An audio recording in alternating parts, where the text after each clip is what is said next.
Hey there, and welcome back to the channel.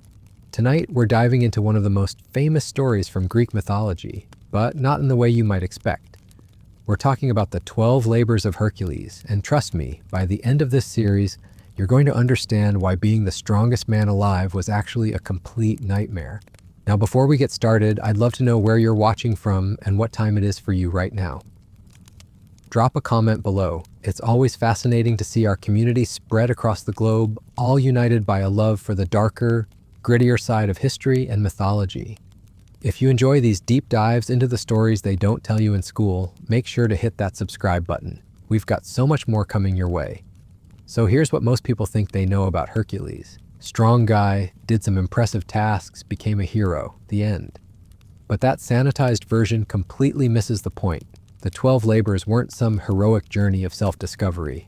They were a punishment, a death sentence disguised as community service. And the man forced to complete them?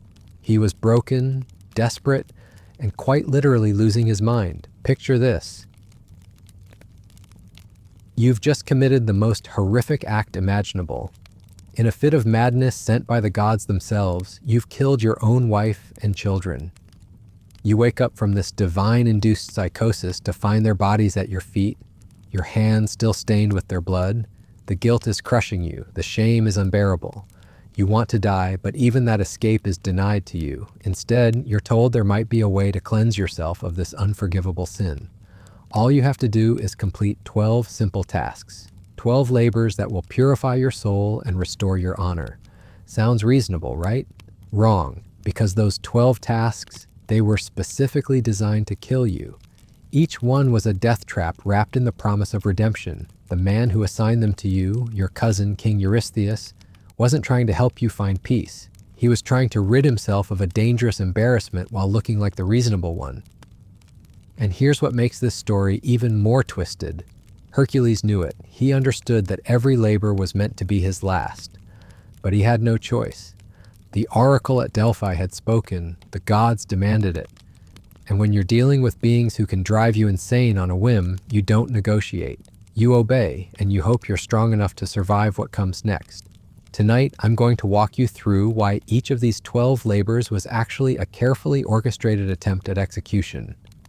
We'll explore the psychological torture embedded in every task, the political manipulation behind the scenes, and the sheer physical impossibility of what Hercules was asked to do. By the time we're finished, you'll never look at this story the same way again. But first, let me set the stage properly, because to understand why the labors sucked so completely, you need to understand the world Hercules was living in. This wasn't some fantasy realm where heroes went on adventures for glory. This was Bronze Age Greece, where life was brutal, short, and dominated by capricious gods who treated humans like playthings. The political landscape was a mess of petty kingdoms constantly at war with each other. Kings ruled through violence and fear, and they were always looking for ways to eliminate potential threats. Hercules, as the son of Zeus, represented the ultimate threat. He had divine blood, incredible strength, and a legitimate claim to power that made every mortal ruler nervous. But here's the thing about being half divine in ancient Greece. It didn't make your life easier. It made it infinitely more complicated. The gods were jealous, vindictive creatures who loved nothing more than tormenting mortals who dared to be special. And Zeus's wife, Hera, she had been planning Hercules' destruction since the day he was born. See, Hercules was living proof of Zeus's infidelity. Every time someone looked at him, they were reminded that the king of the gods couldn't keep his hands off mortal women. Hera had already tried to kill him multiple times as a baby, sending serpents to strangle him in his crib. When that failed, she bided her time, waiting for the perfect moment to destroy him completely. That moment came when Hercules was at his happiest. He had a wife he loved, Megara, and 3 beautiful children. He was living a relatively quiet life, trying to stay out of trouble, maybe hoping that the gods would leave him alone. But happiness, especially the happiness of someone with divine blood, was something Hera simply couldn't tolerate. So she sent madness, not just anger or confusion, but complete, reality-destroying insanity. She twisted his mind until he couldn't tell friend from foe, until his beloved family looked like monsters that needed to be destroyed. And in that state, Hercules did what the madness told him to do. He killed them all. When the madness lifted, when his vision cleared and he saw what he had done, Hercules wanted to die. He begged for death. He tried to take his own life, but even that was denied to him, because this wasn't just about punishment, this was about entertainment. The gods wanted to see how far they could push him before he finally broke. Enter the oracle at Delphi, the god's mouthpiece on earth.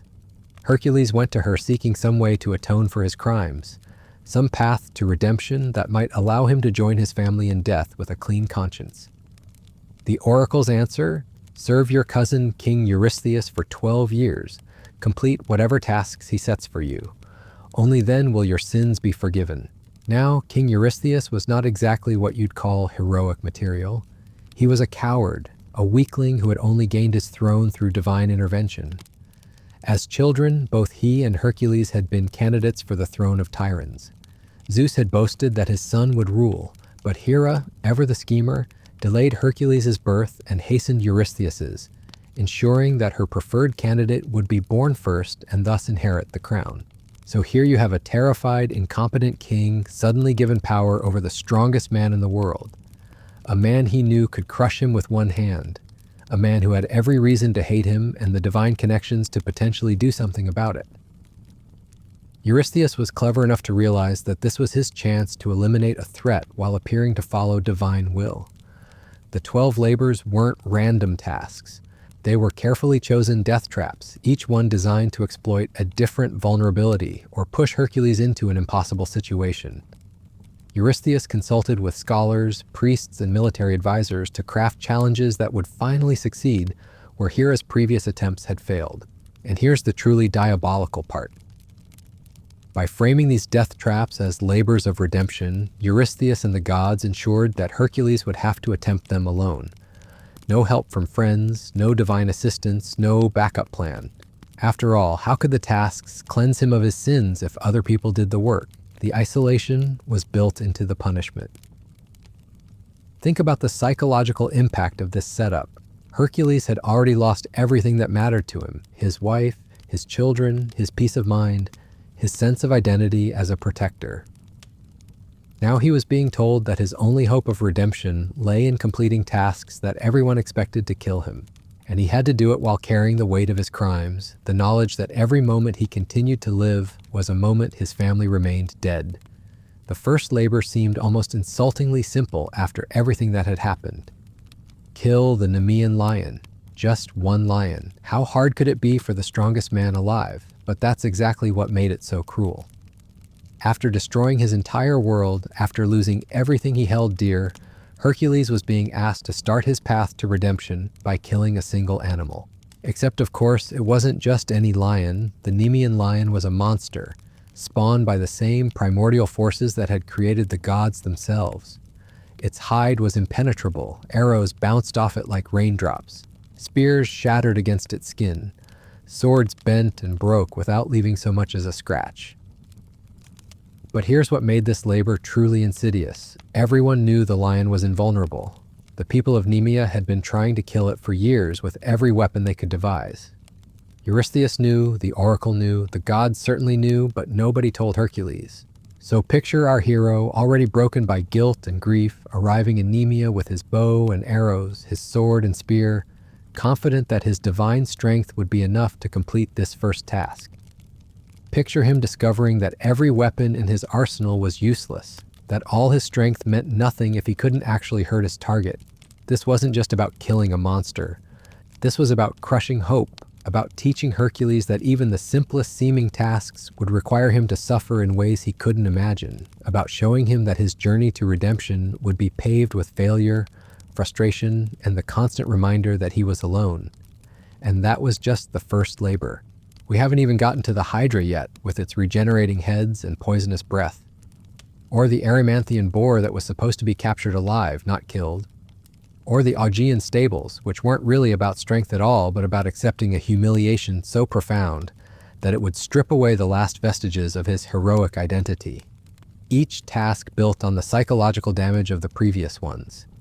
Each one found new ways to torment not just his body, but his mind and spirit. Because that's what the 12 labors really were. They weren't tests of strength or courage, they were an extended torture session designed to break the most powerful hero in the world piece by piece. And the most twisted part?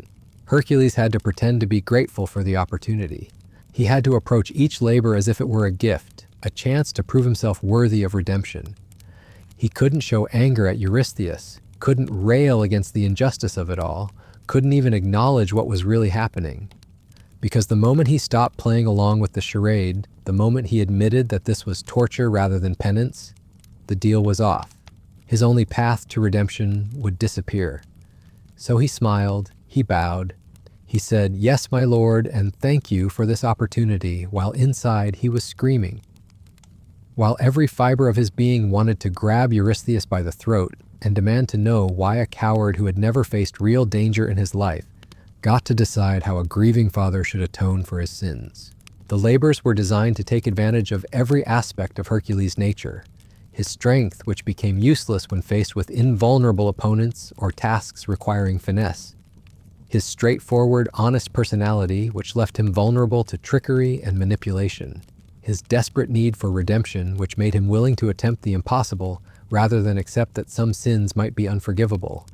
But, perhaps most cruelly, the labors exploited his love for his dead family. Every task was a reminder of what he had lost. Every success brought him closer to the forgiveness that might let him join them. Every failure threatened to trap him forever in a world where their deaths would remain meaningless, and that's where we'll continue next time. Because as brutal as the setup was, the actual labors themselves were even worse. Each one a masterclass in how to torture a hero, while making it look like you're helping him become better. In our next episode, we'll dive deep into that first labor, the Nemean lion, and I'll show you exactly how this simple task nearly destroyed Hercules before he even got started. We'll explore the psychological warfare embedded in every aspect of the challenge and why this particular monster was chosen specifically to exploit Hercules' greatest weaknesses.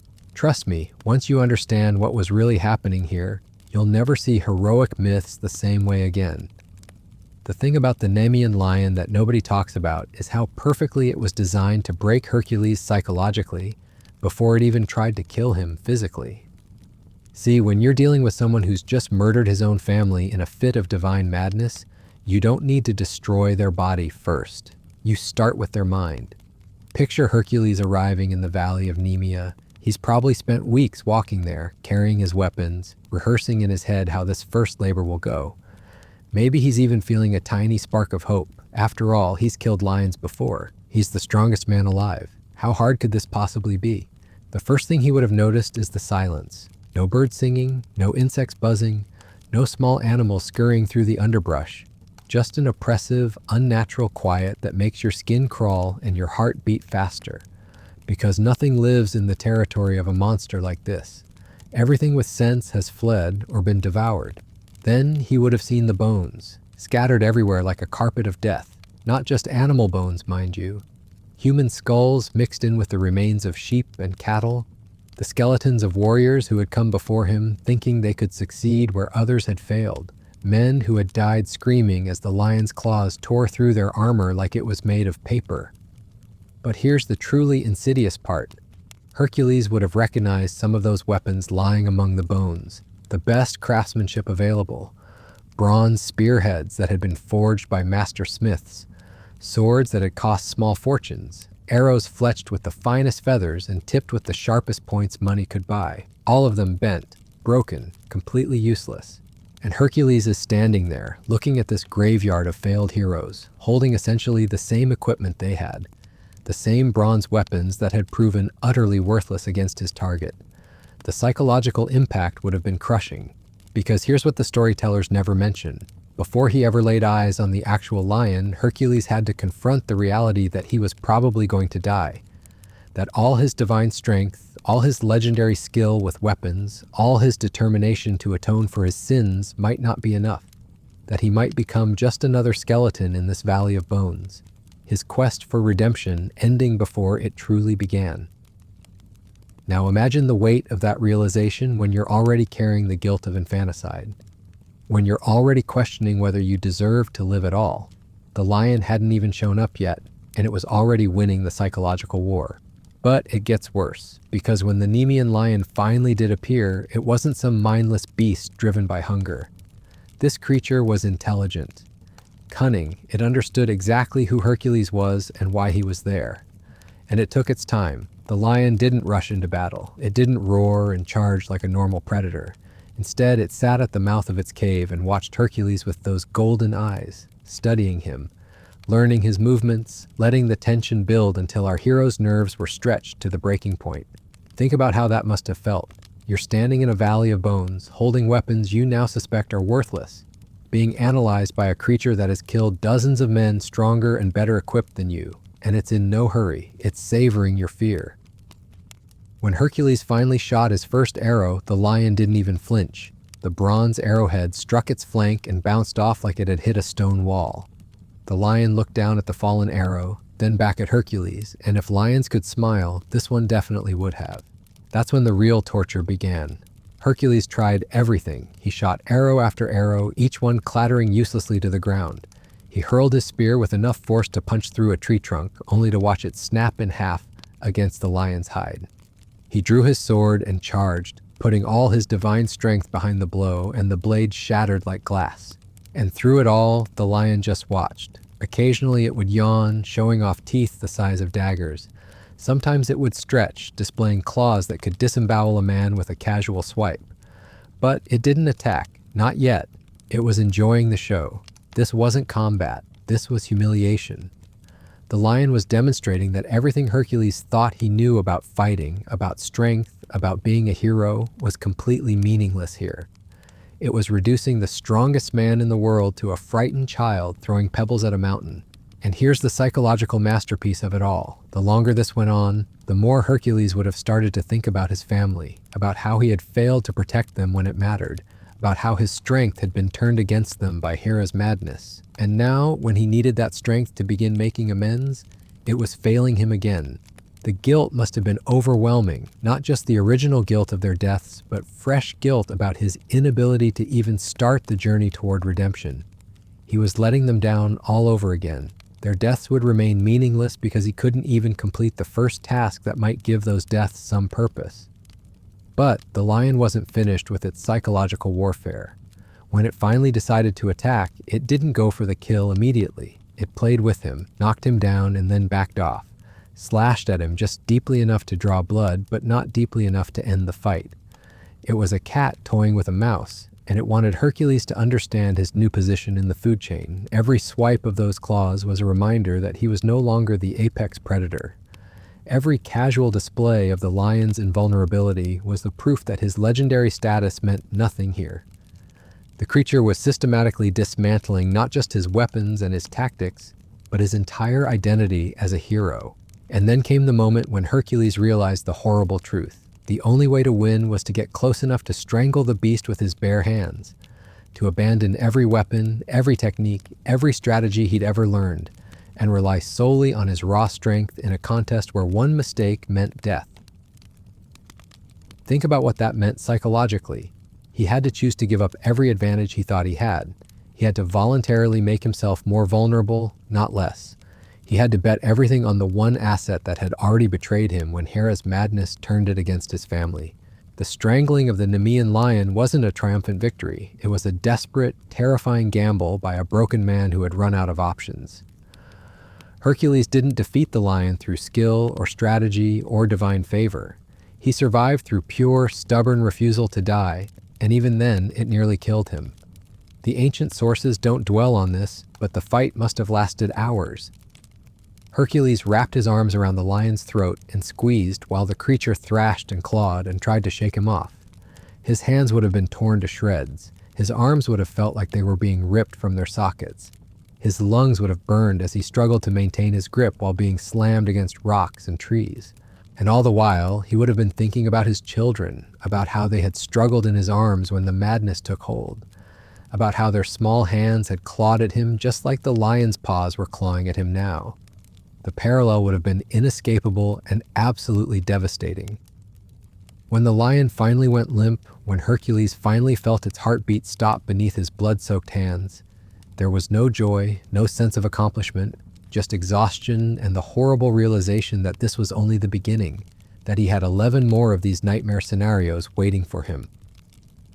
But here's the cruelest twist of all. When Hercules returned to King Eurystheus, wearing the lion's impenetrable hide as a cloak, the cowardly king wasn't disappointed that the first labor had failed to kill him. He was terrified, because now Hercules was not only still alive, he was stronger than before, more dangerous, and definitely more desperate. So Eurystheus did what any rational coward would do when faced with an increasingly powerful enemy. He doubled down. The second labor wouldn't just be difficult, it would be impossible. And unlike the Nemean lion, which at least had the decency to be a single opponent, the Lernaean Hydra was specifically designed to get stronger every time you hurt it. That's right. The second labor was a creature that literally became more dangerous the more damage you dealt to it. Cut off one head, and 2 more would grow back in its place. And just to make things extra fun, the thing's blood was so poisonous that even breathing near it could kill you. But we're getting ahead of ourselves, because before we dive into that particular nightmare, we need to talk about what happened to Hercules between the first and second labors. The psychological impact of surviving something that should have killed you, only to be told that you now get to do it 11 more times. See, the thing about trauma is that it's cumulative. Each horrible experience doesn't just add to the pile, it multiplies the impact of everything that came before. And Hercules was building up psychological damage faster than he could process it. He'd gone from being a man tormented by guilt over his family's death to being a man who was systematically being forced to relive variations of that trauma over and over again. Every labor was another reminder that his strength could be turned into a weapon of destruction. Every victory was tainted by the knowledge that it brought him closer to tasks that might finally break him completely. And that's exactly what the gods wanted. They weren't trying to redeem Hercules. They were trying to create the perfect tragic hero, someone who would suffer beautifully and completely while providing entertainment for beings who had never known real consequence for their actions. The 12 labors weren't a path to redemption. They were a slow-motion execution disguised as a heroic journey, and everyone involved knew it except the man doing the dying. But here's what makes Hercules' story truly heartbreaking. Despite everything, despite the obvious manipulation and the impossible odds and the psychological torture, he kept going. Not because he was brave, but because he was broken, because the alternative to attempting these labors was accepting that his family had died for nothing. So he picked up his weapons, such as they were, and headed toward his second appointment with death. The Lernaean Hydra was waiting in its swamp, and unlike the Nemean lion, this monster wouldn't be content to toy with its food. This creature was hungry, and it had been specifically bred to make sure that the strongest man in the world would finally learn what it felt like to be completely, utterly powerless. Which brings us to the question that nobody in the ancient world wanted to ask. If the gods were supposedly trying to help Hercules atone for his sins, why did every single task seem designed to traumatize him further? Why was each labor more psychologically devastating than the last? The answer is simple, and it's the same reason why people slow down to look at car accidents. The gods were bored, and nothing entertains immortal beings quite like watching mortals suffer in elaborate and creative ways. The 12 labors weren't justice, they weren't redemption, they were the ancient world's version of a snuff film, with Hercules as the unwilling star of a show that was always supposed to end with his death. And the most tragic part, he knew it. Deep down, Hercules understood that he was being used, that his pain was someone else's entertainment, that his desperate quest for redemption was really just an elaborate form of suicide that let everyone involved pretend they were being merciful. But he couldn't stop, because stopping meant admitting that his children had died for no reason at all.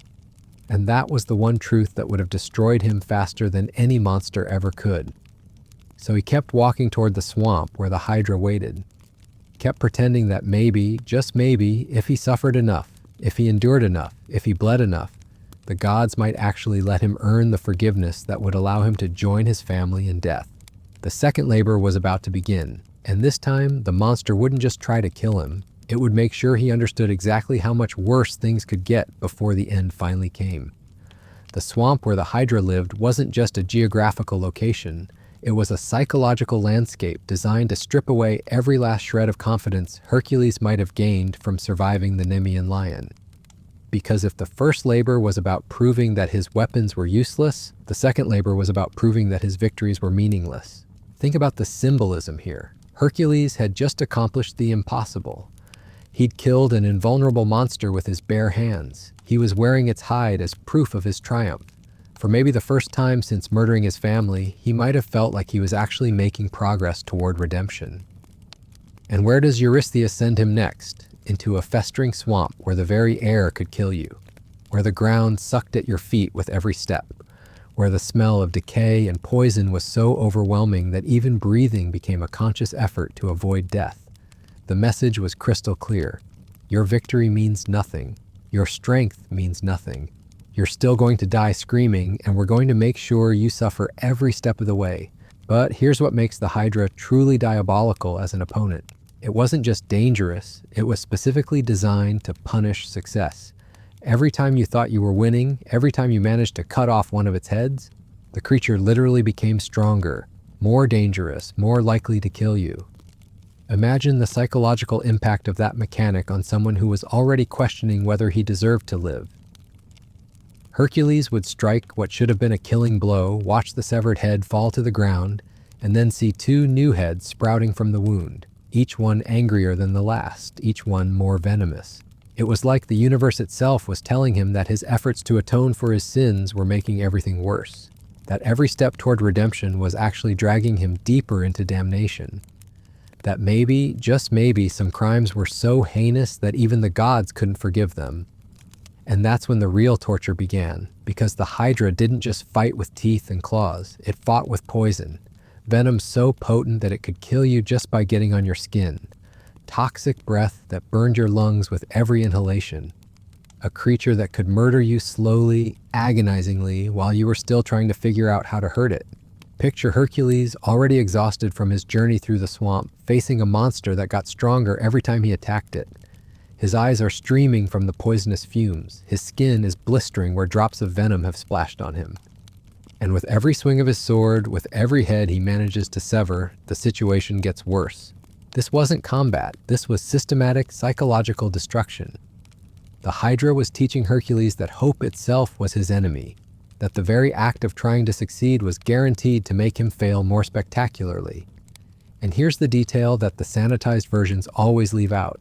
Hercules didn't figure out how to defeat the Hydra on his own. He was losing badly. The creature was about to kill him when his nephew Iolaus showed up and started cauterizing the neck stumps with burning brands, preventing new heads from growing.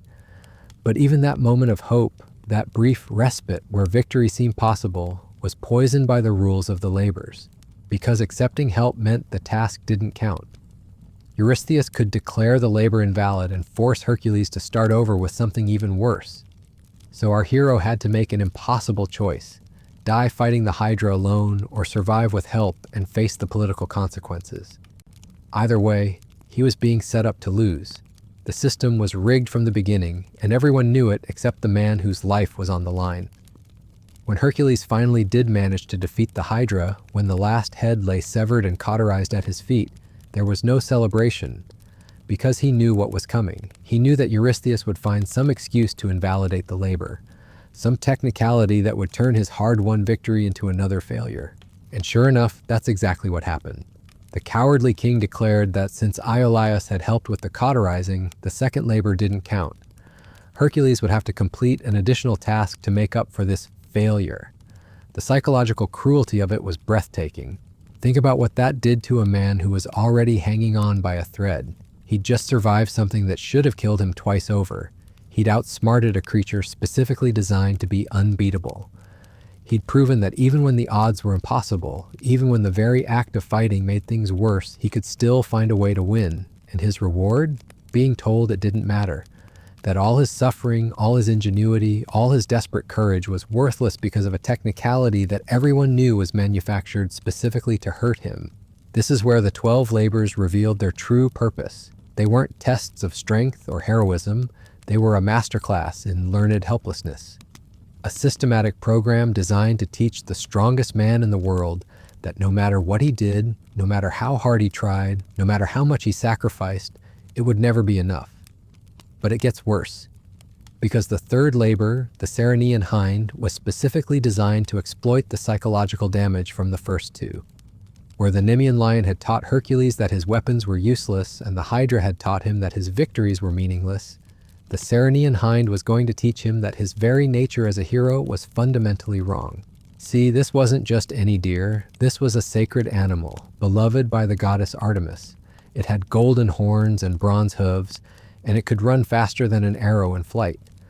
But here's the crucial detail that makes this labor so insidious. Hercules wasn't supposed to kill it. He was supposed to capture it alive. For a man whose entire identity was built around his strength, whose every instinct was to solve problems through force, this was psychological warfare at its most sophisticated. The task seemed simple on the surface. Just catch a deer. How hard could it be? But it was designed to be impossible for someone with Hercules' skill set. You can't strong-arm something that's faster than you. You can't intimidate something that's under divine protection. You can't muscle your way through a problem that requires patience, cunning, and delicacy. The Ceryneian Hind was going to force Hercules to confront the fact that everything he thought made him special, everything he relied on to define himself as a hero, was actually holding him back. That maybe the very traits that had once made him great were the same traits that had led to his family's death. Think about the symbolism of hunting something you're not allowed to harm, of pursuing something that stays forever just out of reach, of having to be gentle with something when your hands are still stained with the blood of your children. This wasn't just a labor, it was therapy designed by sadists, a forced confrontation with every aspect of Hercules' personality that had ever caused harm. And the worst part, it was going to take an entire year to complete.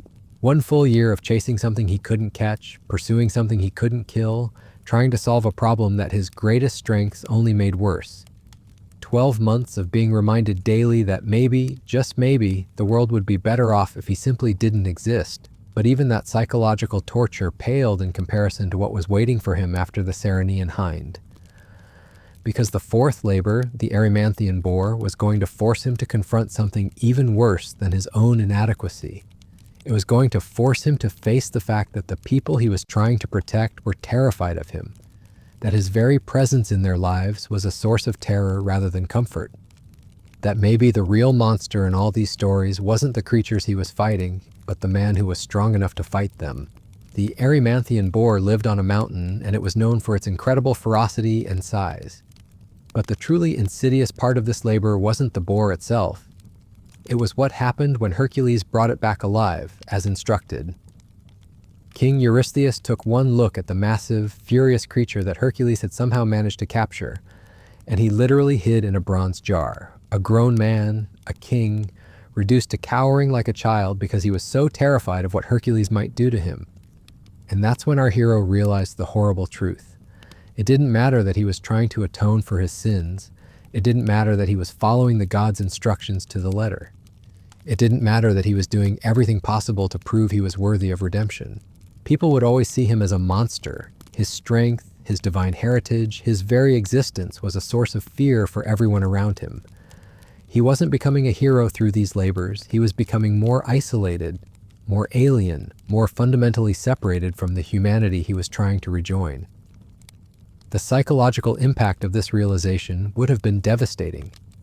Here was a man who had already lost his family, who was desperately trying to find some way to make their deaths meaningful, discovering that his very efforts to become worthy of them were making him less human, not more. And that's when the true genius of the 12 labors became clear. They weren't just designed to kill Hercules physically, they were designed to kill him spiritually, to strip away every aspect of his identity until nothing was left but a weapon in human form, carrying out tasks for people who feared and despised him. The fifth labor was going to make this even worse, because the Augean stables weren't about fighting monsters or capturing magical creatures. They were about the most degrading, humiliating work imaginable for someone of Hercules' status. King Augeas owned 3,000 cattle, and their stables hadn't been cleaned in 30 years. The task was simple: shovel manure for months until every last bit of filth was gone. Imagine being the strongest man in the world, the son of Zeus, a hero whose name was known across the Mediterranean, and being told that your path to redemption runs through literal shit. that if you want to cleanse your soul, you first need to clean out cattle pens with your bare hands. The symbolism was as brutal as it was obvious. You think you're a hero? Prove it by doing the work of the lowest slave. You think your divine blood makes you special? Get on your knees and scrape cow dung off stable floors. But here's what made it even worse. This wasn't just about humiliation, it was about time. The other labors had been dangerous, but they'd been relatively quick. A few days, maybe a few weeks of intense suffering, and then it was over. The Augean stables were going to take months of backbreaking labor. Months of waking up every morning knowing that your day would be spent in filth. Months of going to bed reeking of manure and cow piss. Months of being reminded that this was what your life had become.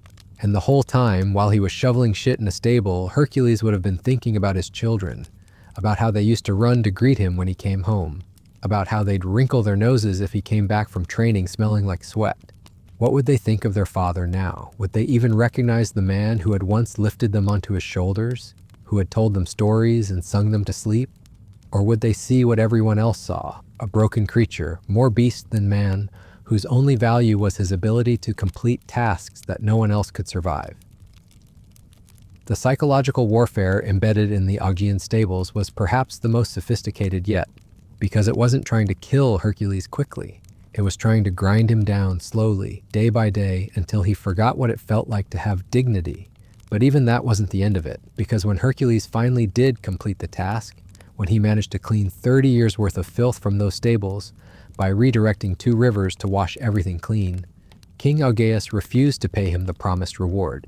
That's right, after months of degrading labor, after finding a solution so clever it should have been celebrated as a triumph of ingenuity over brute force, Hercules was cheated out of his payment and told that the labor didn't count because he'd used the rivers instead of doing it all by hand. Another technicality, another excuse to invalidate his suffering, another reminder that no matter what he did, no matter how creatively he solved the problems put in front of him, it would never be enough to satisfy the people judging him. By this point, 5 labors in, the pattern was becoming clear. The tasks themselves were just the surface layer of the torture. The real cruelty lay in the systematic destruction of hope, in the gradual erosion of any belief that redemption was actually possible. Each labor taught Hercules a new lesson in powerlessness. His weapons were useless, his victories were meaningless, his strength was feared rather than admired. His efforts were dismissed through manufactured technicalities, and his dignity could be stripped away through months of degrading labor that served no purpose except to break his spirit. And there were still 7 more labors to go, 7 more opportunities for the gods and their mortal servants to find new and creative ways to torture a man who had already lost everything that mattered to him. 7 more chances to prove that some sins were simply too great to be forgiven, no matter how much the sinner was willing to suffer. The 6th labor was waiting, and this time the cruelty would be even more refined, even more precisely targeted at the specific vulnerabilities that the previous 5 tasks had exposed and amplified. But that's a story for next time, because if you think the first 5 labors were brutal, you haven't seen anything yet. The Stymphalian birds were going to teach Hercules that sometimes the most dangerous enemies are the ones you can't even reach. And after that, well, let's just say that the remaining labors were designed by minds that had spent considerable time thinking about exactly how to break a hero's spirit while keeping his body functional enough to continue suffering. The 12 labors of Hercules weren't just difficult. They were a masterpiece of psychological torture disguised as a heroic journey, and we're only halfway through the nightmare. The 6th labor was the Stymphalian birds, and if you think the previous tasks were exercises in psychological warfare, this one was going to introduce a whole new level of sophisticated cruelty. Because up until now, at least Hercules could get close enough to his enemies to fight them. He could grapple with the Nemean lion. He could hack at the Hydra's heads. He could chase the Ceryneian Hind across mountains and valleys. But the Stymphalian birds, they lived in a swamp so poisonous that even approaching it meant death, and they could fly. Think about what that meant for someone whose entire identity was built around physical strength. Hercules could bench press a mountain, but what good is that when your enemies are circling overhead, raining down bronze-tipped feathers like arrows? What use is divine muscle when the battlefield is 3-dimensional and you're stuck on the ground? This wasn't just another impossible task. This was a systematic dismantling of everything that made Hercules feel like he had any control over his situation. The birds weren't just dangerous, they were untouchable, literally beyond his reach, and they knew it. The Stymphalian birds weren't ordinary creatures. They were monsters with beaks of bronze and metallic feathers sharp enough to pierce armor. They could launch those feathers like projectiles, turning the sky itself into a weapon. But here's what made them truly diabolical as opponents for Hercules specifically.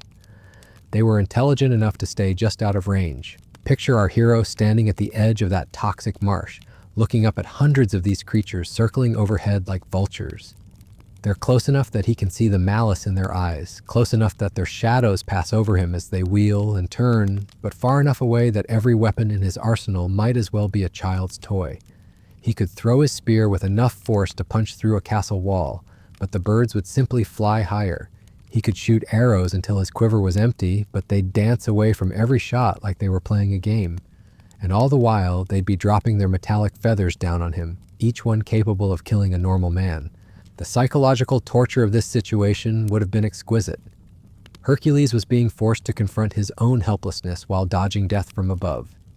Every missed shot was a reminder that his legendary skill meant nothing here. Every feather that whistled past his head was proof that he was no longer the hunter. He was the prey. And here's the cruelest part. The birds weren't trying to kill him quickly. They were playing with him, dropping just enough feathers to keep him moving, to keep him afraid, but not enough to end the torment. They wanted him to understand his new position in the natural order. They wanted him to feel small. For a man who had spent his entire life being the strongest person in any room, the most dangerous fighter on any battlefield, this was a special kind of hell. The birds were teaching him that there were forms of power he would never possess, that no amount of muscle could overcome the simple advantage of flight. But it gets worse. Because the swamp where the birds nested was so poisonous that Hercules couldn't even enter it to try a different approach. The very ground would kill him if he stepped on it. The air would burn his lungs if he breathed it.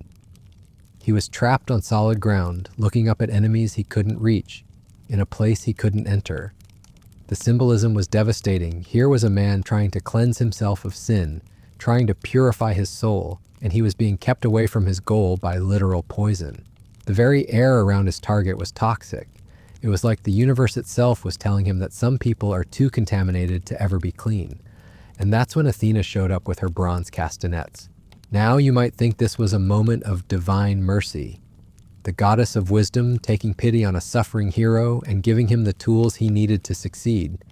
But think about it from Hercules' perspective. Here was another reminder that he couldn't succeed on his own, that even his divine heritage wasn't enough, that he needed help from beings who could have ended his suffering at any time but chose not to. The castanets made a sound so terrible that it frightened the birds into flight, but even this apparent gift was poisoned with humiliation. Hercules, the mighty hero, the strongest man alive, was reduced to standing in a swamp, making noise with bronze clappers like some kind of demented street performer. The birds did flee when he rattled those castanets, rising in a great cloud from their poisonous marsh.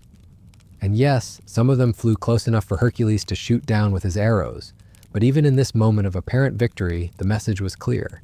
You are not a hero. You are a tool. You succeed only when the gods allow it, and only by methods that strip away your dignity. When Hercules returned to King Eurystheus with proof that the Stymphalian birds had been driven away, the coward was so terrified that he refused to come out of his bronze jar, because by now, the king was starting to realize what the gods had created. Each labor wasn't just making Hercules stronger, it was making him more desperate, more unpredictable, more alien to normal human society. The man who had once been a beloved hero was becoming something else entirely, something that even cowards like Eurystheus could sense was fundamentally wrong. The labors weren't redeeming Hercules, they were transforming him into a weapon of divine will, powered by grief and sustained by the increasingly faint hope that suffering might somehow lead to forgiveness. And that transformation was about to accelerate dramatically. Because the seventh labor would take Hercules away from Greece entirely, sending him to the island of Crete to face the Cretan bull. This wasn't just another monster to defeat. This was exile disguised as a quest. Think about the psychological impact of being sent away from your homeland to complete a task. Every other labor had at least taken place in familiar territory, among people who spoke your language and worshipped your gods. But Crete? That was foreign soil, a place where Hercules would be even more isolated, even more cut off from anything that might remind him of who he used to be. The Cretan bull was no ordinary creature. It was the same bull that had fathered the Minotaur, a beast so powerful and wild that it was terrorizing the entire island. King Minos had asked Poseidon for a sign of divine favor, and the god had sent this magnificent white bull from the sea. But when Minos refused to sacrifice it as promised, Poseidon cursed the animal with uncontrollable rage. So here was Hercules, already psychologically shattered by 6 previous labors, being sent to capture a creature that was literally divinely cursed with fury. A bull that was probably feeling exactly the same rage and betrayal that Hercules himself felt toward the gods. The parallels would not have been lost on our hero. Here was another being that had been used by the gods for their own purposes, then abandoned when it was no longer convenient. Another creature whose strength had been turned into a curse rather than a blessing. Another victim of divine manipulation, lashing out at a world that had betrayed it. Fighting the Cretan bull wasn't just about physical combat. It was about confronting a mirror image of his own rage and despair, about wrestling with a creature that represented everything he was trying not to become. Because that bull, magnificent and terrible in its fury, was what happened when divine favor turned into divine abandonment. The fight itself must have been brutal beyond description. Hercules had learned by now that brute strength alone wasn't enough for these labors. But with the bull, there was no clever trick to discover, no divine assistance to hope for. It was just 2 incredibly powerful beings, both touched by divine curse, trying to destroy each other in the dust of a foreign land. And when Hercules finally managed to subdue the creature, when he wrestled it into submission with his bare hands and bound it with chains, what did he feel? Victory? Relief?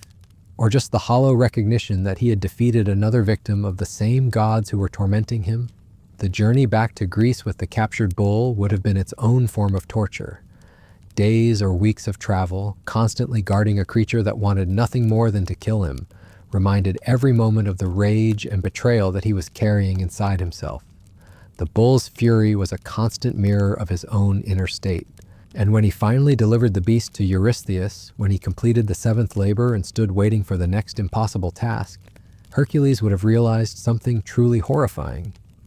He was becoming like the bull, a creature of immense power, driven by forces beyond his control, dangerous to everyone around him.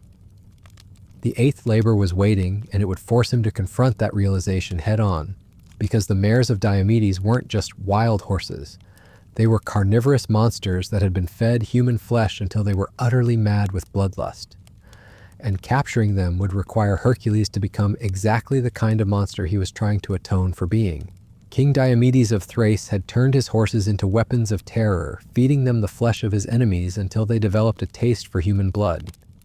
They were kept chained with bronze chains because iron wasn't strong enough to hold them. Their breath was said to be flame, and their hooves could shatter stone. But here's what made this labor truly insidious. Hercules couldn't just defeat these creatures. He had to capture them alive and bring them back, which meant he had to become their master. He had to take control of beasts that had been trained to kill and devour human beings. Think about the psychological implications of that task for a man who had killed his own children in a fit of madness. Hercules was being forced to take command of creatures that embodied his worst fears about himself. Monsters that had been created through systematic exposure to violence and death. The only way to control the mares was to feed them. And what did they eat? Human flesh. So in order to complete this labor, Hercules would have to either kill someone to feed them or sacrifice himself as their meal. Either way, the task was designed to force him to confront the fundamental question that had been haunting him since the beginning. Was he a hero trying to redeem himself? Or was he just another monster that the world would be better off without? The ancient sources suggest that Hercules solved this problem by feeding King Diomedes himself to the mares. The man who had created these monsters became their final meal, and once they had devoured their former master, they became calm enough to be captured. But think about what that means. In order to complete his 8th labor, Hercules had to commit murder. Cold-blooded, calculated murder. He had to take a human life not in the heat of battle or in a moment of divine madness, but as a deliberate choice to accomplish his goal. The eighth labor didn't just require him to capture monsters, it required him to become one. And that's when the true purpose of the 12 labors finally became clear. They weren't designed to redeem Hercules. They were designed to corrupt him so thoroughly that redemption would become impossible. Each task was carefully crafted to force him to compromise his principles, to abandon his humanity, to become exactly the kind of creature that deserved to be punished. The gods weren't offering him a path to forgiveness. They were creating evidence that he was beyond forgiveness. Every labor was another step away from the man he used to be and toward the monster they wanted him to become. By the time Hercules returned from Thrace with the man-eating mares, he was no longer the same person who had started this journey. The guilt over his family's death had been joined by guilt over all the violence he had committed in the name of redemption. The man who had once been driven by love for his children was now motivated by nothing more than stubborn refusal to give the gods the satisfaction of seeing him break. But he was breaking anyway, just more slowly than they had hoped, and the ninth labor would push him even further toward the edge. Because the belt of Hippolyta wasn't just another impossible task. It was a trap specifically designed to destroy the last vestiges of honor and nobility that Hercules still carried. It would force him to confront what he had become and what he was willing to do to achieve his goals. The Amazon queen Hippolyta was a warrior, a leader, a woman who commanded respect through strength and skill. She was, in many ways, what Hercules used to be before the labors began transforming him into something else, and the gods were about to use that similarity to destroy them both. But that's where we'll continue next time, because the story of how a hero's quest for redemption became a systematic program of corruption is far from over. We're about to enter the final phase of the 12 labors, where the psychological torture would reach its peak and Hercules would be forced to choose between his humanity and his desperate need for forgiveness. The 9th, 10th, 11th, and 12th labors weren't just tasks. They were the final examination in what it meant to fall from grace. And by the time they were finished, the man who completed them would bear no resemblance to the hero who had started the journey. The transformation was almost complete, and the gods were very pleased with their work. The 9th labor was supposed to be different. For the first time since this nightmare began, Hercules wasn't being sent to fight a monster or capture some impossible creature. He was being sent to retrieve a belt, a simple piece of leather and gold worn by Hippolyta, queen of the Amazons. On the surface, it seemed almost insultingly easy after everything he'd endured. No venomous breath to dodge, no regenerating heads to cauterize, no swamp full of poison to navigate. Just sail to the land of the Amazons, ask a warrior queen for her belt, and sail home. What could possibly go wrong? Everything. Because this wasn't really about the belt at all. This was about forcing Hercules to destroy the one person he'd met in years who might actually understand what he was going through. See, Queen Hippolyta wasn't just another ruler sitting on a throne, surrounded by luxury and protected by others. She was a warrior. She'd earned her position through strength, skill, and the kind of hard-won respect that can't be bought or inherited. She knew what it meant to carry the weight of other people's lives on her shoulders. When Hercules arrived in the land of the Amazons, something unprecedented happened. Hippolyta listened to his story. Not the sanitized version that people whispered in taverns, but the real story.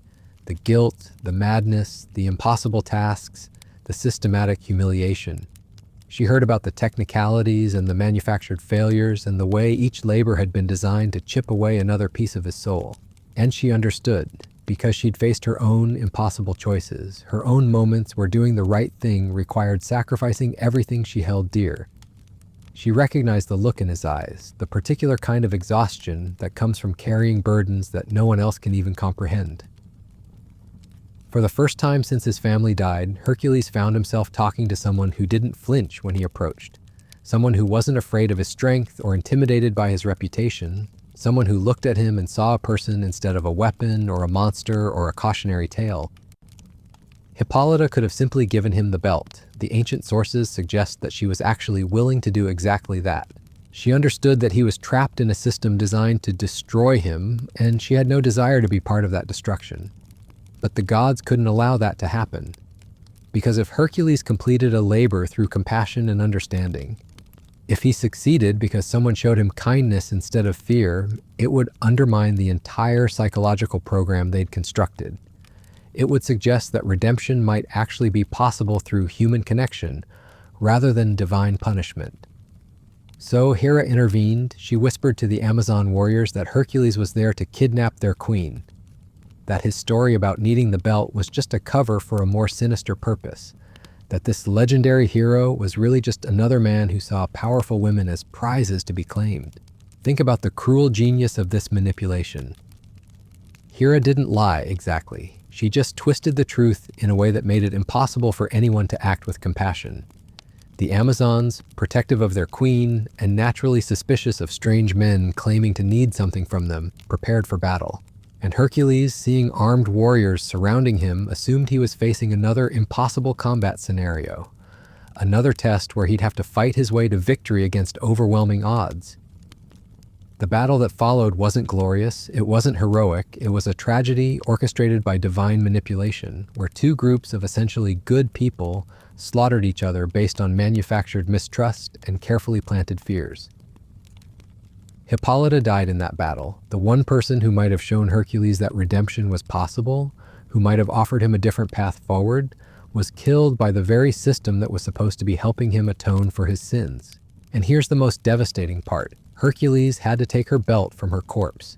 This symbol of authority and strength, this piece of her identity that she'd earned through years of leadership and sacrifice, became just another trophy in his collection of completed labors.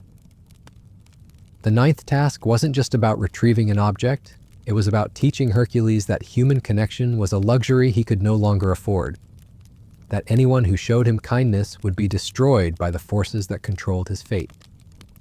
That isolation wasn't just a consequence of his situation, it was a requirement. When he returned to Eurystheus with Hippolyta's belt, the cowardly king didn't even acknowledge the tragedy that had unfolded. He didn't ask about the battle or the deaths or the waste of a brilliant leader's life. He just checked the belt off his list and moved on to the 10th labor, because by now the pattern was so established that no one even pretended this was about justice anymore. Hercules was a weapon being aimed at targets, and the collateral damage was just part of the cost of doing business with the gods. The 10th labor would make this even more explicit, because the cattle of Geryon would take Hercules to the literal edge of the world, as far from home and humanity as it was possible to go. And the creature he'd face there wouldn't just be another monster to defeat. Geryon was a giant with 3 bodies, 6 arms, and 3 heads, but more importantly, he was a king, a ruler who had done nothing wrong except possess something that Eurystheus wanted. The cattle weren't monsters that needed to be stopped or threats that needed to be neutralized.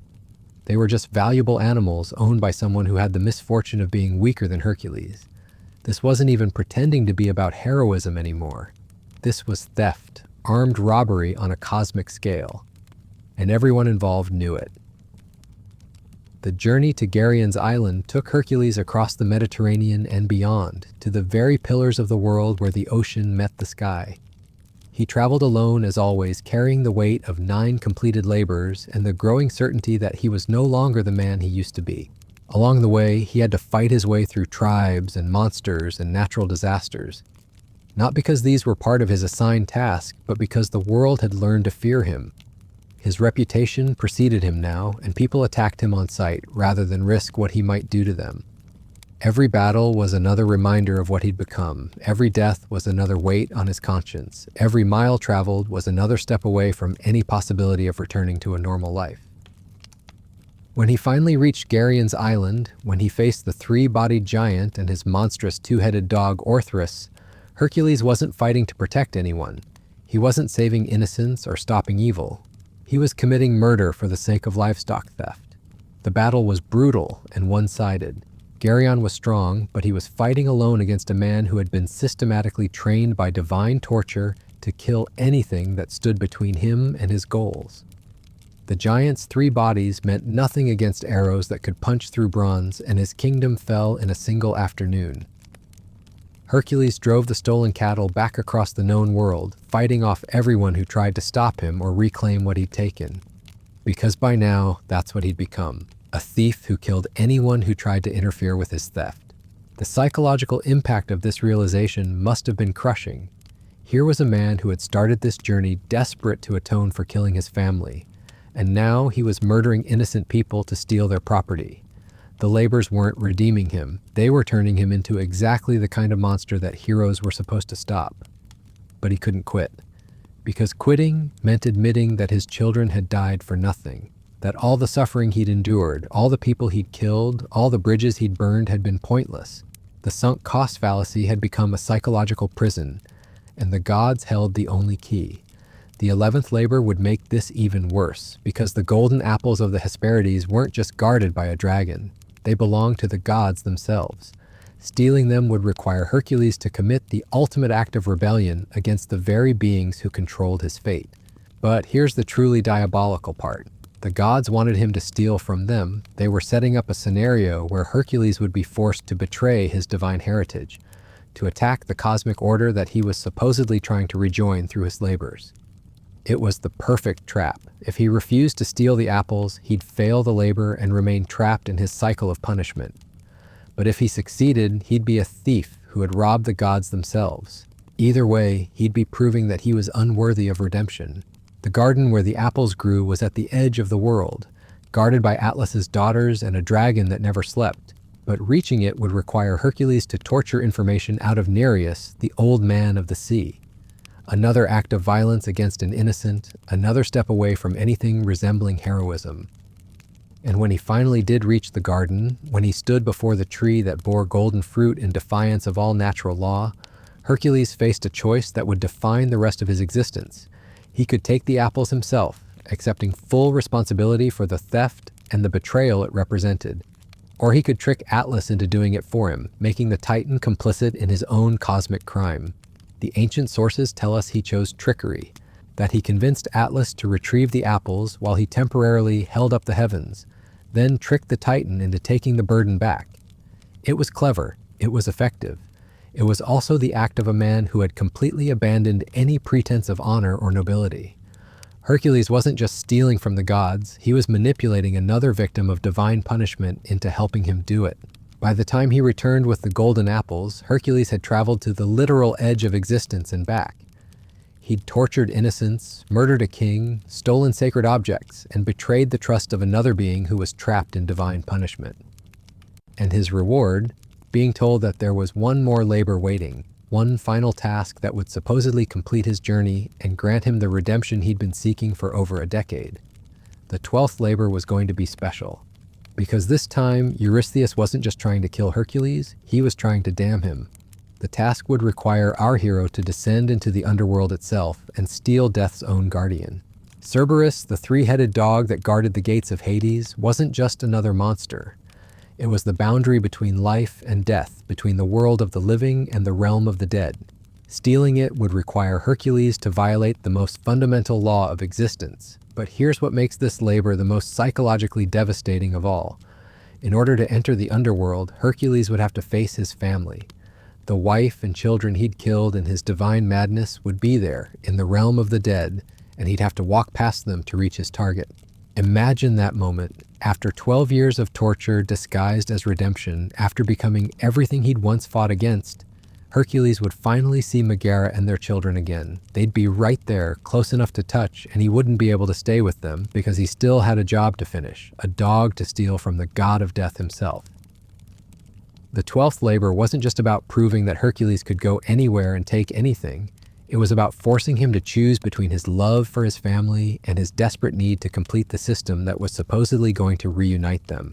It was the ultimate test of how thoroughly the labors had corrupted him.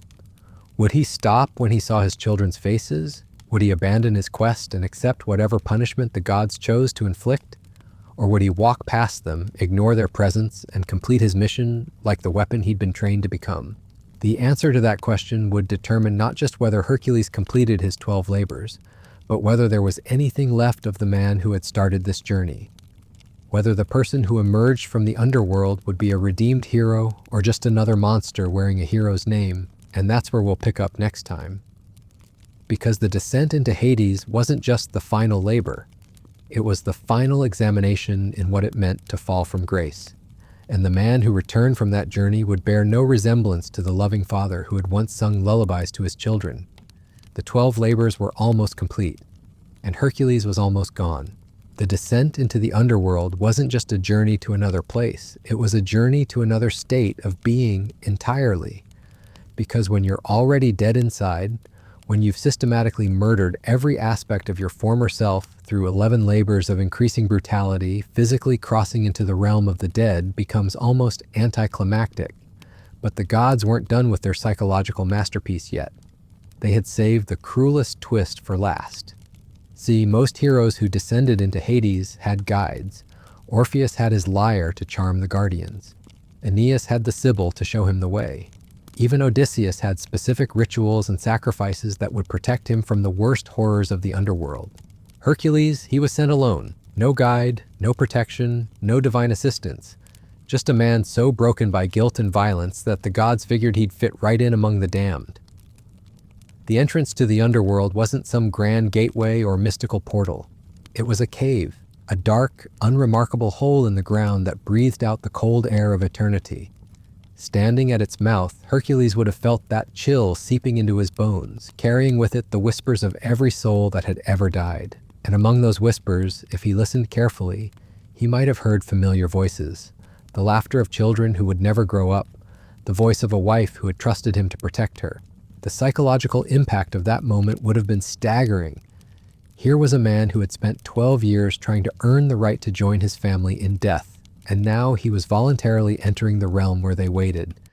But he wasn't going there to stay with them. He was going there to commit one final act of theft and violence. The irony was so perfect it could only have been designed by divine minds. Hercules' quest to atone for his family's death was going to require him to ignore them one more time.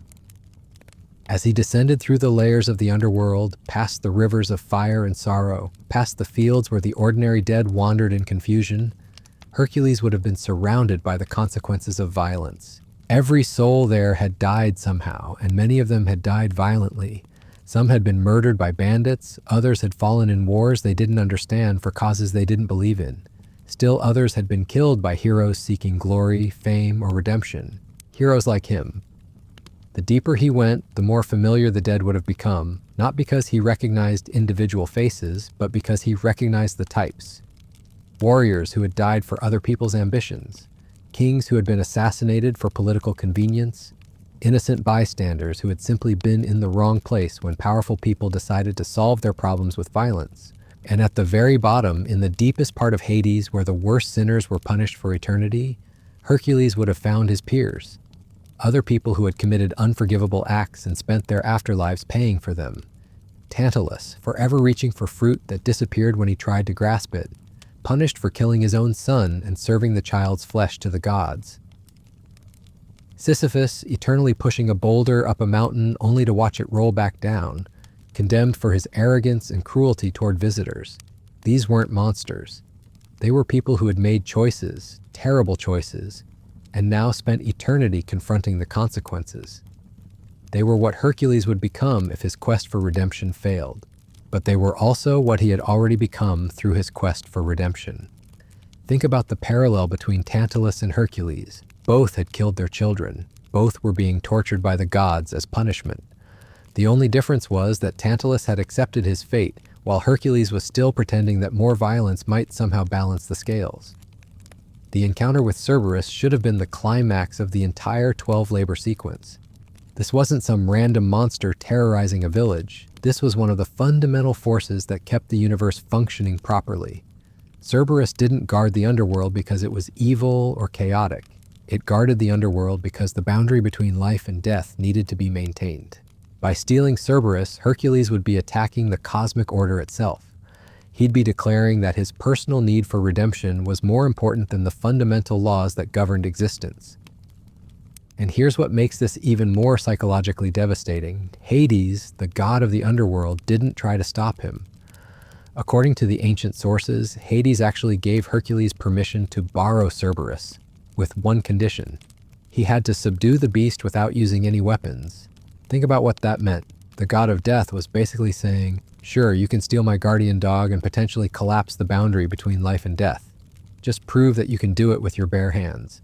It wasn't a test of strength. It was a test of how far Hercules had fallen, how completely he'd been transformed from a protector into a destroyer, because a real hero, a person who still had some connection to their moral compass, would have refused. They would have said, "You know what? I've done enough damage. I'm not going to risk the fundamental structure of reality just because I can't live with my guilt." But Hercules didn't refuse. He grabbed that three-headed dog and wrestled it into submission, just like he'd done with the Nemean lion 12 years earlier. Except this time, he wasn't fighting to protect anyone. He was fighting to complete a collection of stolen trophies that would supposedly prove he was worthy of forgiveness. The struggle with Cerberus wasn't just physical, it was existential. Here was a creature whose entire purpose was to maintain the boundary between life and death, being overpowered by a man who had spent over a decade refusing to accept that some boundaries can't be crossed. When Hercules finally emerged from the underworld, dragging the three-headed dog behind him like some grotesque prize, he had completed the impossible. He had finished all 12 labors. He had done everything the oracle at Delphi had demanded of him. And his reward? Nothing. Absolutely nothing. Because here's the final, crushing truth about the 12 labors of Hercules. They were never designed to lead to redemption. They were designed to prove that redemption was impossible. Every task had been carefully crafted to force Hercules to become more violent, more isolated, more divorced from human morality. The labors hadn't cleansed him of his sins. They had multiplied them exponentially.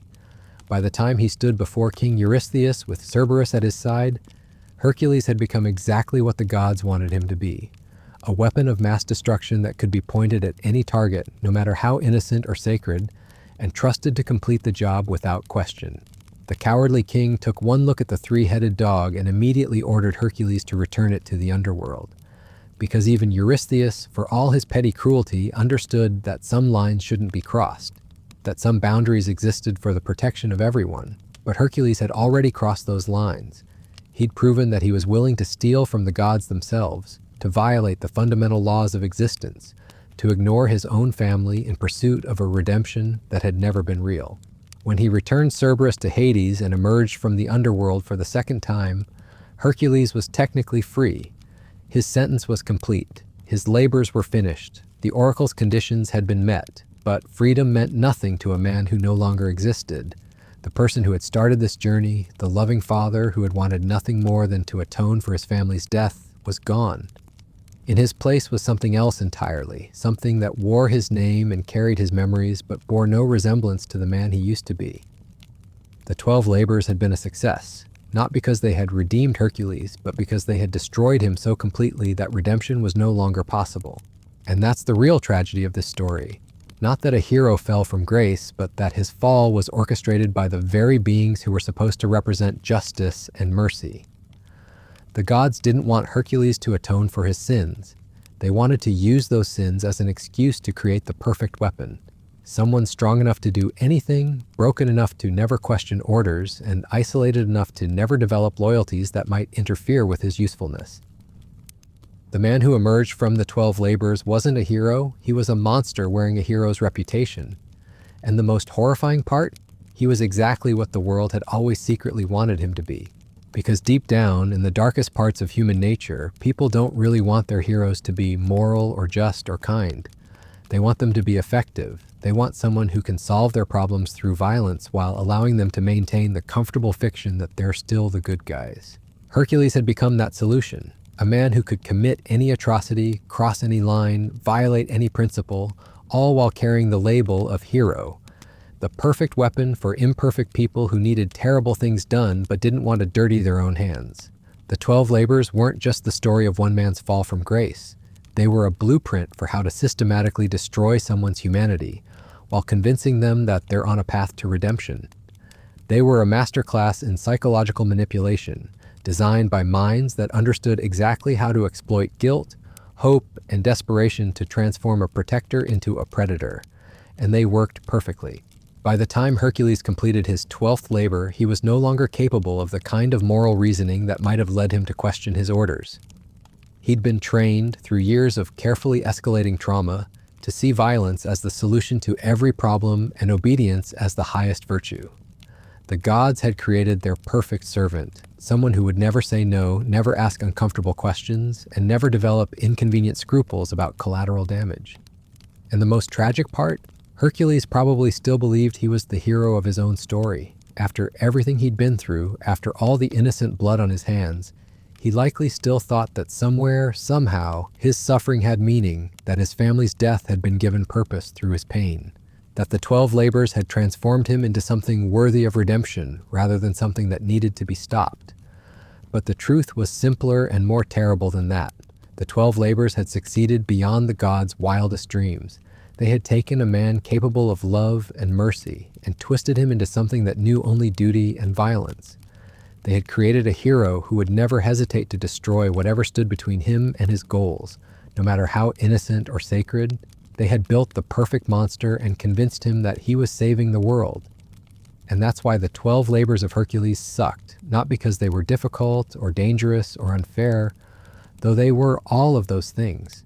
They sucked because they worked exactly as intended, because they took everything good and noble and human about their victim and systematically destroyed it, while convincing him that the destruction was necessary for his salvation.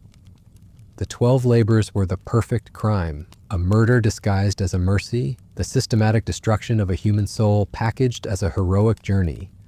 And the man who completed them was both the victim and the weapon, both the sacrifice and the monster created by that sacrifice. Hercules survived the 12 labors, but the person he used to be did not. And that's the real horror of this story. Not that a hero could fall so far, but that his fall could be orchestrated so completely that he never even realized he was falling. The 12 labors weren't just cruel, they were perfect, and their perfection was the most terrifying thing of all. The aftermath of the 12 labors should have been Hercules' moment of triumph. He'd done the impossible not once, but 12 times. He'd faced every nightmare the gods could conjure and emerged victorious. By any reasonable measure, he should have been celebrated, honored, finally granted the peace he'd been seeking for over a decade. Instead, he found himself standing in an empty courtyard, holding the chains that had bound Cerberus, staring at King Eurystheus, who was still cowering in his bronze jar like a frightened child. The coward who had sent him on this journey of systematic destruction couldn't even look him in the eye now that it was over. "The labors are complete," Hercules said, and his voice was different now, flatter, emptied of everything that had once made it human. "I've done everything you demanded, everything the oracle commanded. I'm free." But even as he said the words, Hercules knew they were a lie, because freedom implies having somewhere to go, someone to be, some purpose beyond the next impossible task, and he had none of those things. The man who had started this journey had been driven by love, even in his grief. Love for his family, desperate hope that their deaths might somehow be given meaning. But love requires the capacity to connect with other people, and that capacity had been systematically stripped away, labor by labor, until nothing remained but the mechanical ability to identify problems and solve them through violence. Where do you go when you've spent 12 years learning that every human interaction is either a threat to be neutralized or a resource to be exploited? How do you rebuild connections with people when your very presence terrifies them, when your reputation precedes you like a plague wind? Eurystheus finally found the courage to peek over the rim of his bronze jar, and what he saw there made him duck back down immediately. Because the thing standing in his courtyard wasn't the broken, guilt-ridden man who had accepted the first labor 12 years ago. This was something else entirely, something that had learned to solve problems by breaking them into smaller pieces until they stopped being problems. "Go," the king whispered from inside his hiding place. "You're free, just go." And Hercules went, not because he knew where he was going, but because standing still would have required him to think about what he'd become. Movement was easier. Movement was familiar. He'd been moving from task to task for so long that it had become his natural state. But here's what the ancient storytellers never really explored. What happens to a weapon when it's no longer needed? What becomes of a perfect killer when there are no more sanctioned targets? Hercules wandered through Greece like a plague looking for somewhere to settle. Every city he approached had heard the stories. They knew what he was capable of, what he'd done in the name of redemption. Some places tried to honor him, to celebrate his legendary achievements. Others simply closed their gates and hoped he'd move on. Both responses had the same effect. They reminded him that he was no longer part of the world he'd supposedly been trying to rejoin. He existed in a space between monster and hero, too dangerous for normal society, but too useful to be destroyed. The psychological impact of this isolation would have been crushing for anyone who still retained the capacity for normal human emotion. But Hercules had been trained out of that capacity. He'd learned to interpret loneliness as tactical advantage, fear as respect, isolation as independence. It was a perfect defense mechanism for someone who could no longer afford to feel the full weight of what he'd lost. Because if he'd allowed himself to truly comprehend the magnitude of his transformation, if he'd faced the reality of what the labors had done to him, the knowledge would have destroyed what little remained of his sanity. So instead, he did what he'd been trained to do. He looked for problems to solve. And in the ancient world, there were always problems that required the kind of solution only Hercules could provide. Wars that needed ending through strategic application of overwhelming force. Monsters that needed killing because no one else was strong enough to kill them. Tyrants who needed removing because their crimes had finally outweighed their political usefulness. Each new task was easier than the last, not because the challenges were simpler, but because Hercules had been perfected as an instrument of destruction. He no longer wasted time on moral calculations or emotional hesitation. He simply identified the target, developed an approach, and executed with mechanical precision. The people who hired him called him a hero. The people who feared him called him a monster. But neither label meant anything to him anymore because both required the kind of self-awareness that the labors had systematically eliminated.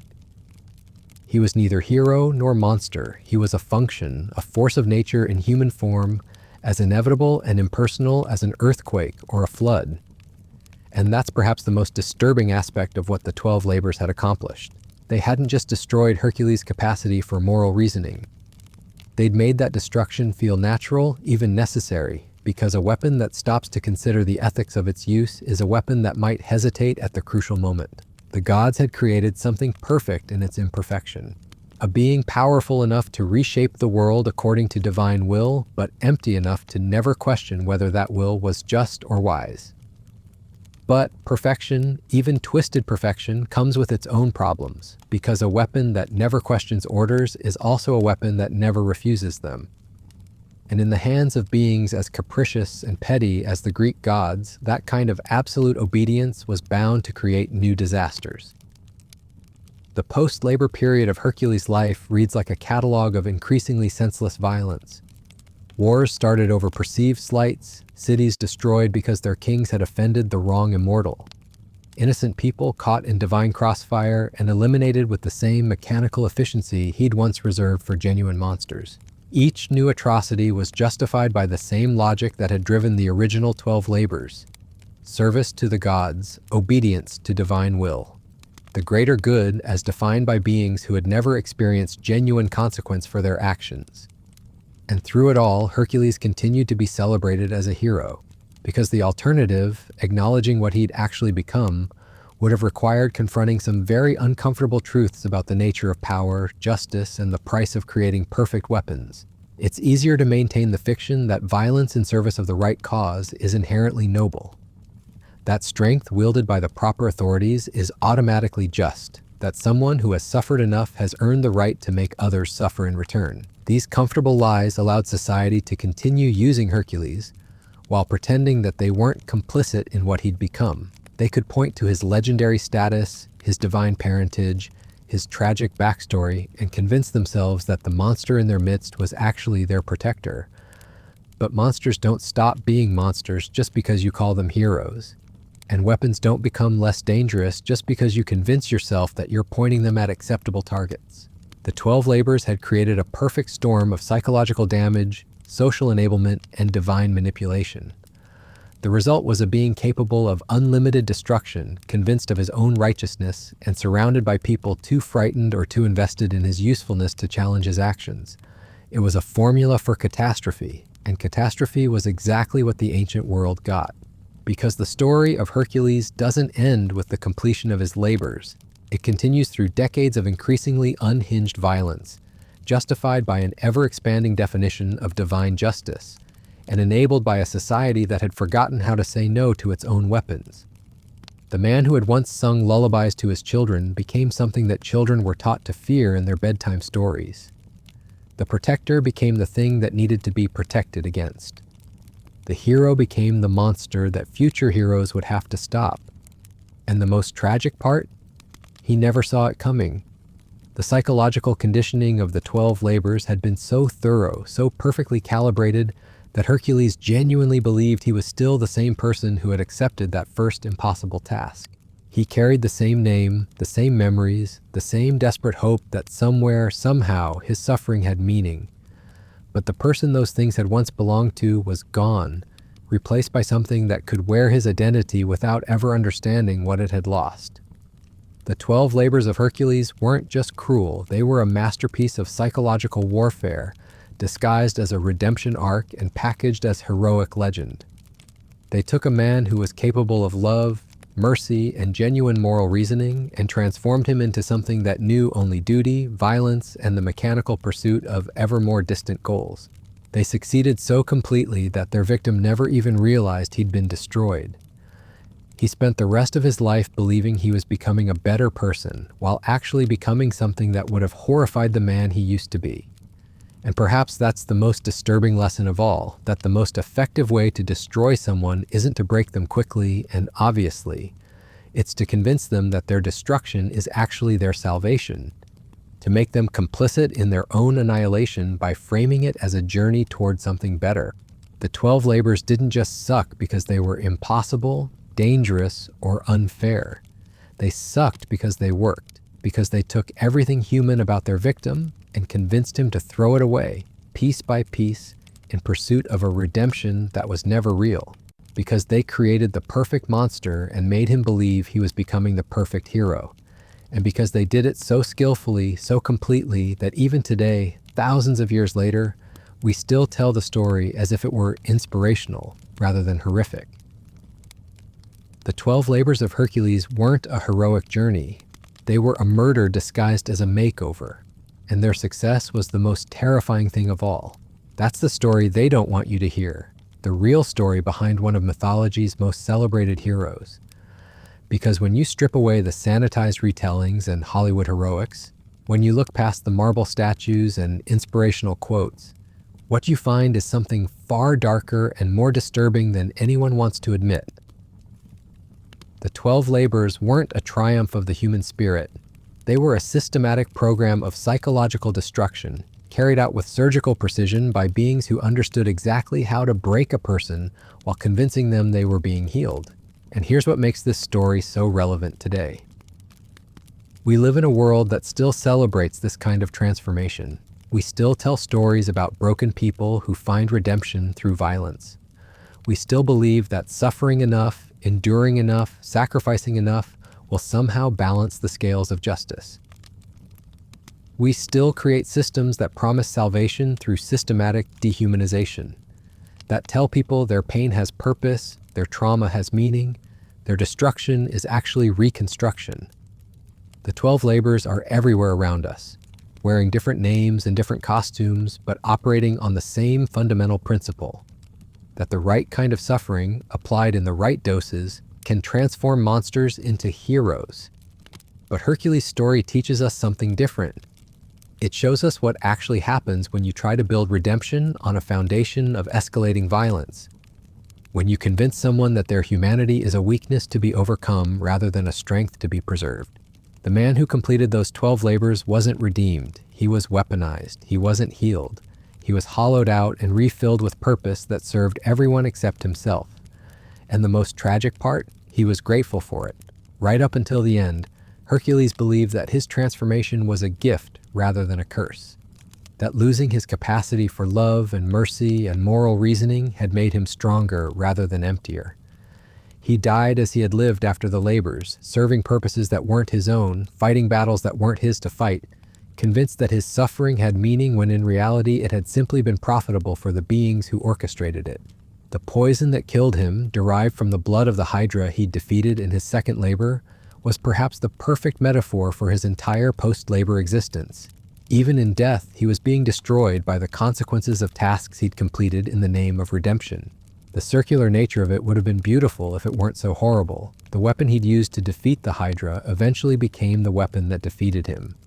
The violence he'd committed in service of purification became the agent of his final corruption. But even then, even as the poison burned through his veins and he built his own funeral pyre, Hercules maintained the fiction that his suffering had purpose, that his pain was payment for some cosmic debt that would eventually be settled in his favor. The gods, of course, had one final manipulation waiting. As Hercules burned on Mount Weda, they lifted him up to Olympus and granted him immortality, not as a reward, but as the ultimate proof that their program had worked perfectly. Because what did they give him immortality as? Not as the loving father he'd once been, not as the person who might have grown and changed and found genuine redemption through human connection and moral development. They made him immortal as the weapon he'd become, as the perfect servant who would never question orders, never refuse tasks, never develop inconvenient loyalties or moral qualms. They gave him eternal life as the thing that had replaced the man they'd systematically destroyed, and they called it a happy ending. That's the real horror of the 12 labors of Hercules. Not that they were cruel or unfair or impossible, though they were all those things. The horror lies in how completely they succeeded at their actual purpose. They created the perfect weapon and convinced everyone, including the weapon itself, that this was actually a rescue operation. They committed the perfect murder and got their victim to thank them for it. They destroyed everything human about a man who was capable of genuine love and growth and replaced it with something that could only function as an instrument of divine will. And they did it so skillfully that we're still telling the story as if it were inspirational. The 12 labors of Hercules didn't just suck for the man who endured them, they suck for all of us because they represent the blueprint for how power transforms people into tools. How systems convince individuals that their dehumanization is actually their elevation. How societies create monsters and call them heroes. Every time we celebrate someone who has been broken by their service to causes larger than themselves, we're perpetuating the same lie that killed Hercules long before the poison touched his skin. Every time we tell stories about redemption through violence, about healing through harm, about salvation through systematic destruction of the self, we're spreading the same psychological virus that turned a loving father into a perfect weapon. The 12 labors aren't ancient history. They're a contemporary manual for how to destroy people while convincing them they're being saved. And until we learn to recognize them for what they actually are, until we stop celebrating the transformation of humans into tools, we'll keep creating our own versions of Hercules. People who have been so thoroughly convinced that their humanity is expendable that they'll sacrifice it gladly in service of purposes that were never their own. People who mistake their destruction for their development, their emptying for their filling, their weaponization for their redemption. The 12 labors of Hercules sucked because they worked exactly as intended, and they're still working today. Thanks for joining me on this journey through one of mythology's darkest stories. If this kind of deep dive into the hidden horrors of ancient tales resonates with you, make sure to subscribe and hit that notification bell. We've got so many more stories to uncover, so many more comfortable lies to examine. And remember, the next time someone tells you that suffering builds character, that pain has purpose, that breaking yourself in service of something greater will somehow make you whole. Think about Hercules. Think about what he became and what he lost. Think about the man who strangled the Nemean lion with his bare hands, and ask yourself, was that really a victory? Or was that the moment when the last piece of the loving father died and something else took his place? Because that's the question we should be asking about every story that promises transformation through trauma. Not whether the hero succeeded, but what they had to become in order to succeed. Not whether they completed their journey, but whether the person who finished it was anyone you'd actually want to meet. The Greeks understood something we've forgotten. They knew that the most dangerous people aren't the ones who were born evil. They're the ones who were systematically trained out of their humanity by systems that convinced them it was for their own good. Hercules wasn't a cautionary tale about the dangers of divine punishment.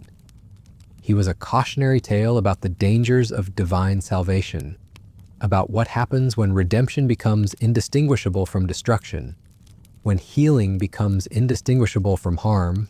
And here's the part that should terrify us. The system that created Hercules didn't disappear when the Greek god stopped being worshipped. It just changed its name and put on different clothes. It became every institution that promises to fix broken people by breaking them further. Every program that claims suffering is the price of becoming worthy. We see it in military training that strips away individual identity to create perfect soldiers, in corporate cultures that demand total loyalty in exchange for the promise of eventual reward, in social movements that require members to sacrifice their personal relationships for the greater good. We see it in therapy programs that convince people their pain is their fault, their trauma is their responsibility. Their healing requires them to become someone completely different. In educational systems that teach children that their natural instincts are wrong and need to be corrected through discipline. The 12 labors are alive and well in our modern world. They're just wearing business suits and medical degrees and motivational speaker badges instead of ancient Greek robes. And the most insidious part? They still work because the fundamental psychology hasn't changed. People who are drowning in guilt will accept any lifeline, even if it's actually a chain.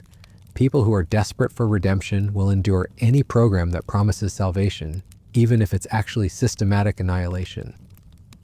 The story of Hercules is the story of every person who has ever been convinced that they need to destroy themselves in order to save themselves. Every individual who has been taught that their natural capacity for love and connection and moral reasoning is actually weakness that needs to be overcome. Every human being who has been transformed into a tool and taught to be grateful for the privilege. But here's what gives me hope. You're here. You're listening. You're asking questions about stories that most people accept without examination. You're willing to look behind the comfortable myths and see the uncomfortable truths they're hiding. That means the system isn't perfect. That means there are still people who can recognize manipulation even when it's wrapped in the language of salvation. That means the story of Hercules doesn't have to be our story.